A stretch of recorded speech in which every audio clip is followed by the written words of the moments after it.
Raphinha वाली signing में एक मेजर ट्विस्ट आया है। तो थोड़े दिन पहले तक, कल तक इवन ऐसा लग रहा था कि Arsenal are leading the race to sign Raphinha.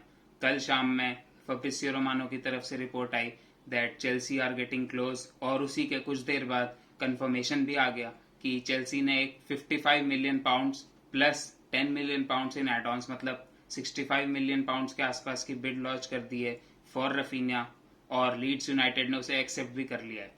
तो 65 मिलियन पाउंड्स एक बहुत बड़ी अमाउंट है। मैंने पहले भी कहा अपनी कुछ पुरानी वीडियोस में कि 65 मिलियन पाउंड्स मेरे हिसाब से रफीनिया के लिए बहुत ज़्यादा बड़ी प्राइस है, बट चेल्सी देने को तैयार है। टूशल वांट्स द प्लेयर, तो डेफिनेटली चेल्सी के पास पैसा है तो उन्होंने वो चीज़ पे करने को तैयार है। अभी लीड्स यूनाइटेड वेट कर रही है कि क्या आर्सेनल उस बिड को मैच करती है। मेरे ख्याल से Arsenal will not match the bid. Arsenal का मेरे ख्याल से 50 मिलियन का जो लिमिट थी कि वो रफीनिया को 50 मिलियन का प्लेयर मानते थे, एक तरीके से सही भी है। मैं अभी उनको स्लैंडर नहीं करूंगा या डिस्क्रेडिट नहीं करूंगा रफीनिया को। मैंने अपनी पुरानी वीडियोस में बोला है कि I want the player at Arsenal and I will stick to that point कि I still want Raphinha at Arsenal, but 65 million एक बहुत बड़ी प्राइस है, और अगर क्लब उन्हें उतना वैल्यू नहीं कर रहा है तो आई डोंट थिंक कि फैंस को भी मेल्ट डाउन करना चाहिए, because Arsenal are making moves, early moves. तो ऐसा नहीं है कि आर्सेनल को अपने सारे प्लेयर्स, सारे टारगेट्स सब मिल जाएंगे, because still we don't have UCL football, जो कि एक एडेड एडवांटेज है। जैसे अगर रफीनिया को चेल्सी और आर्सेनल सेम पैसा दे तो मेरे ख्याल से तो रफीनिया मोस्ट प्रोबेबली चेल्सी जाएंगे, अनलेस कुछ उनका सिस्टम या गेम टाइम को लेके इशू ना हो, बिकॉज यूसीएल डेफिनेटली काफ़ी सारे प्लेयर्स का खेलने का सपना होता है। तो मेरे ख्याल से तो ठीक है, अब सारी डील्स तो आर्सेनल नहीं कर पाएगा।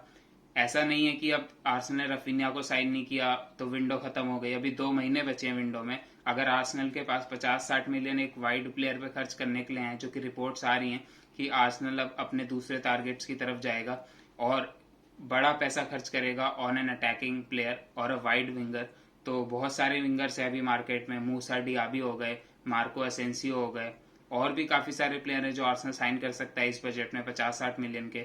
मूसा डियाबी एक ऐसे प्लेयर है जो मेरे को बहुत पसंद है, बट बुंडेसलीगा से आ रहे हैं, तो हमने काफ़ी सारे प्लेयर्स फ्लॉप होते हुए देखे हैं जो बुंडेसलीगा से आ रहे हैं। तो देखना रहेगा आर्सेनल किसी और विंगर पे जाती है, और अगर जाती है तो कौन सा विंगर होता है, बिकॉज अभी जैसा मैंने पहले भी कहा 2 महीने बचे हैं, अभी काफ़ी टाइम है। अगर अगस्त शुरू होने से पहले आर्सेनल एक नया विंगर ले आती है तो डेफिनेटली इंटीग्रेट कर लेगी प्रीमियर लीग स्टार्ट होने से पहले। तो अभी कोई ऐसे मेल्टडाउन की जरूरत नहीं है। मैंने देखा काफ़ी फैंस काफ़ी परेशान थे आर्सेनल के।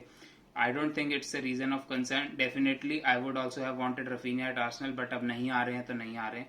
आगे बढ़ने से पहले अगर आपने इस वीडियो को लाइक नहीं किया है तो लाइक कर लीजिए, और चैनल को भी सब्सक्राइब कर लीजिएगा फॉर मोर सच कंटेंट। और अब रेगुलरली वीडियो आएंगी। In last week I wasn't consistent, but I will be consistent from now onwards. तो अगली न्यूज़ पे बढ़े तो एक साइनिंग आर्सेनल ने परसों कंफर्म कर दी थी, जो कि थी मैट टर्नर की।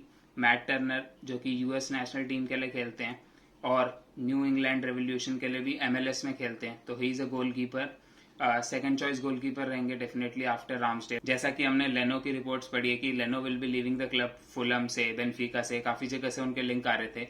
तो Arsenal needed a second goalkeeper, और मैट टर्नर की वैसे भी हमें कंफर्मेशन एक तरीके से जनवरी से ही पता चल गई थी, बट स्टिल उनकी साइनिंग अब कंफर्म हो चुकी है।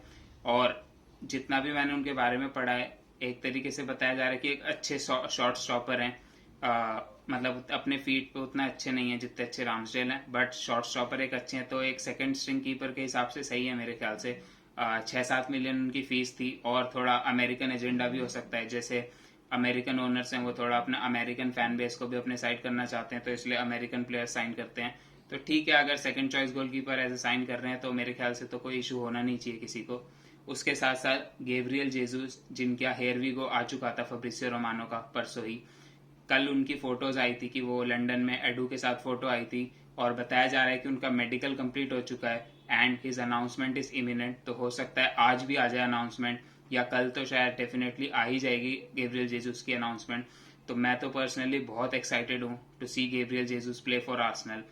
एक स्ट्राइकर फाइनली मिलेगा हमें। ओबामेयांग के जाने के बाद एक कोई अच्छा स्ट्राइकर था नहीं, प्रूवन स्ट्राइकर था नहीं।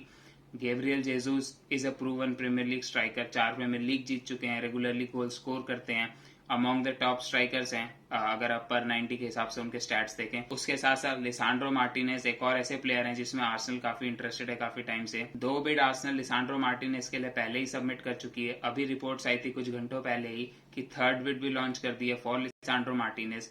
बिड का अमाउंट सेम रखा गया है 34 million plus 4-5 million in add ons, तो 38-39 मिलियन पाउंड्स की बिड है। बट जो आर्सेनल ने अपनी तीसरी बिड में ये किया है कि उन्हें अपफ्रंट ज्यादा पैसा दे रहे हैं। तो अभी जो मेन राइवल है लिसांड्रो मार्टिनेज की साइनिंग के लिए वो है मैनचेस्टर यूनाइटेड। तो मैनचेस्टर यूनाइटेड भी अपना इंटरेस्ट बढ़ा रहे हैं धीरे धीरे लिसांड्रो मार्टिनेज में।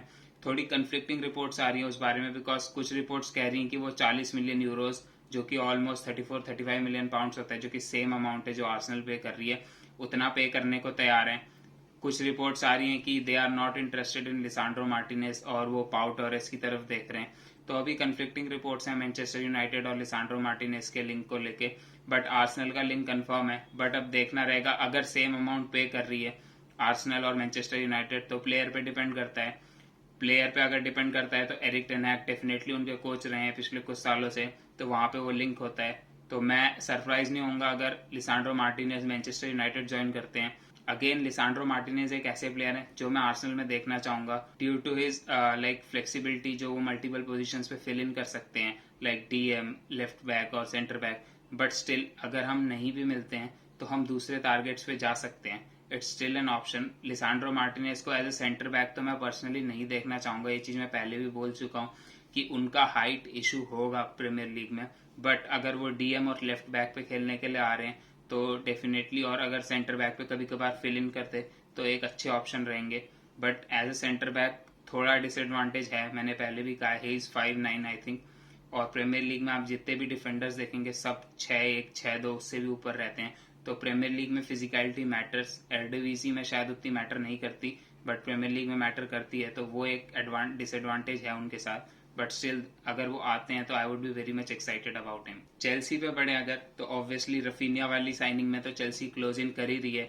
बताया जा रहा है कि जो 55 मिलियन वो पे कर रहे हैं plus 10 million in add ons. कुछ रिपोर्ट्स ये आ रही हैं कि वो 6 मिलियन के अराउंड सैलरी प्रोवाइड कर रहे हैं टू रफीनिया, जो कि ऑलमोस्ट 2-3 टाइम्स है जो उन्हें लीड्स में मिल रही थी। तो डेफिनेटली रफीनिया वाली साइनिंग तो क्लोज इन कर ही रहे हैं। स्टर्लिंग की साइनिंग में भी वो सेकंड बिड लॉन्च कर सकते हैं बहुत जल्दी।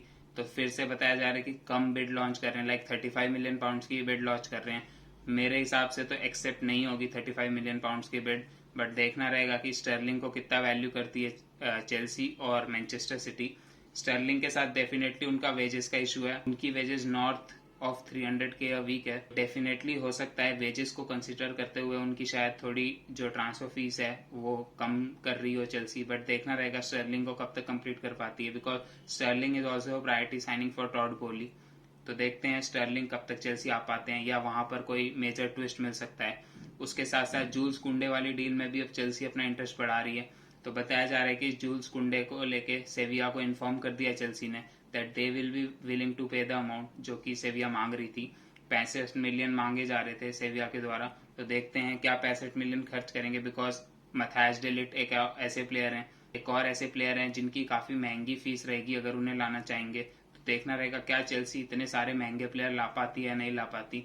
उसके साथ साथ कुली वाली एक ऐसे प्लेयर हैं जिनके एजेंट कल लंदन आए थे चेल्सी से बात करने। तो चेल्सी के साथ उनके लिंक्स आ रहे हैं काफी टाइम से।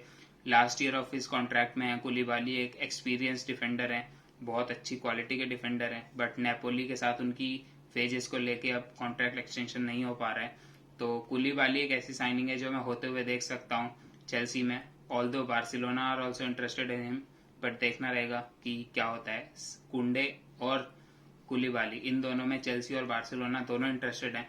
तो मैं ऐसा होते हुए देख सकता हूँ कि एक डिफेंडर एक टीम में जाए और एक डिफेंडर दूसरी टीम में। तो देखना रहेगा कौन सा डिफेंडर कौन सी टीम में जाता है।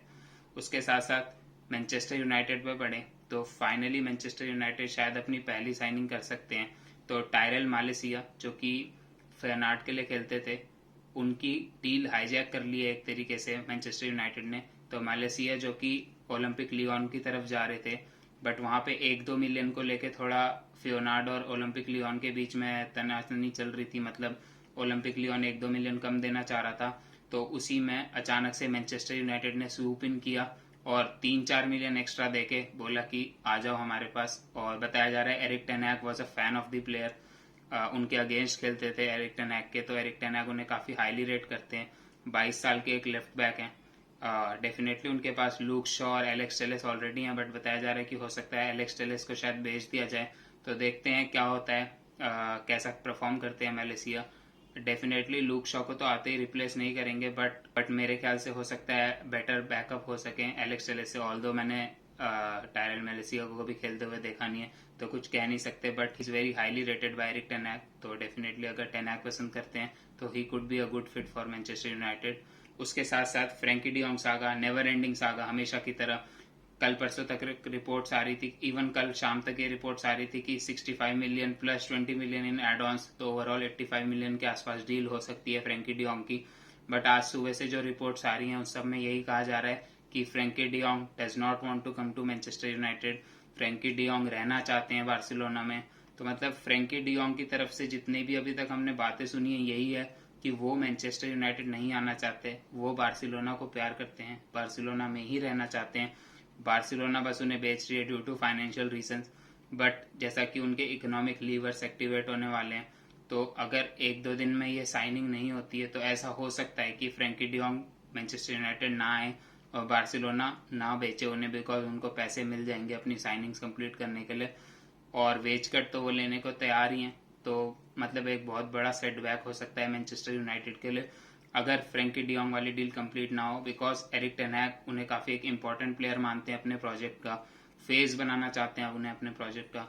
तो एक बहुत बड़ा सेटबैक होगा मैनचेस्टर यूनाइटेड के लिए अगर फ्रैंकी डियोंग वाली डील कंप्लीट नहीं होती है। उसके साथ साथ यूरी टीलमंस में भी मैनचेस्टर यूनाइटेड अपना इंटरेस्ट दिखा रही है। तो यूरी टीलमंस जिसमें आर्सेनल स्टार्टिंग से इंटरेस्टेड है, बट थोड़ा अभी ठंडे पड़ गए थे आर्सेनल उस लिंक में। कहा जा रहा था कि आर्सेनल की उनके साथ बात हो रखी है और बस अभी थोड़ा रेट कम कराने की टैक्टिक्स हैं, और आर्सेनल चाह रही है कि अपने दूसरे टारगेट्स को पहले साइन कर ले। तो हो सकता है कि अब वो चीज़ उल्टी पड़ जाए, वो चाल उल्टी पड़ जाए, बिकॉज मैनचेस्टर यूनाइटेड अपना इंटरेस्ट दिखा रही है इन यूरी टीलमंस। उसके साथ साथ वेस्ट हैम यूनाइटेड भी अपना इंटरेस्ट दिखा रही है। तो अगर आर्सेनल को यूरी टीलमंस को साइन करना है तो यहाँ पे भी थोड़ा अपना प्रेशर रखना पड़ेगा गैस के ऊपर कि भाई जल्दी करो, साइनिंग जल्दी पूरी करो, वरना जैसे रफीनिया चले गए थे, यूरी टीलमंस चले जाएंगे, लिसांड्रो मार्टिनेज चले जाएंगे, और ऐसे ऐसे ही आपके सब सारे नंबर 1 टारगेट चले जाएंगे। सारे नंबर 1 टारगेट साइन करना जरूरी नहीं है, बट सारे नंबर 1 टारगेट मिस करना बहुत बेकार चीज रहेगी। तो देखते हैं क्या होता है इस ट्रांसफर मार्केट में आगे। आज की ट्रांसफर न्यूज में इतना ही, मिलता हूँ और ट्रांसफर न्यूज के साथ अगली वीडियो में। तब तक के लिए take care and good bye.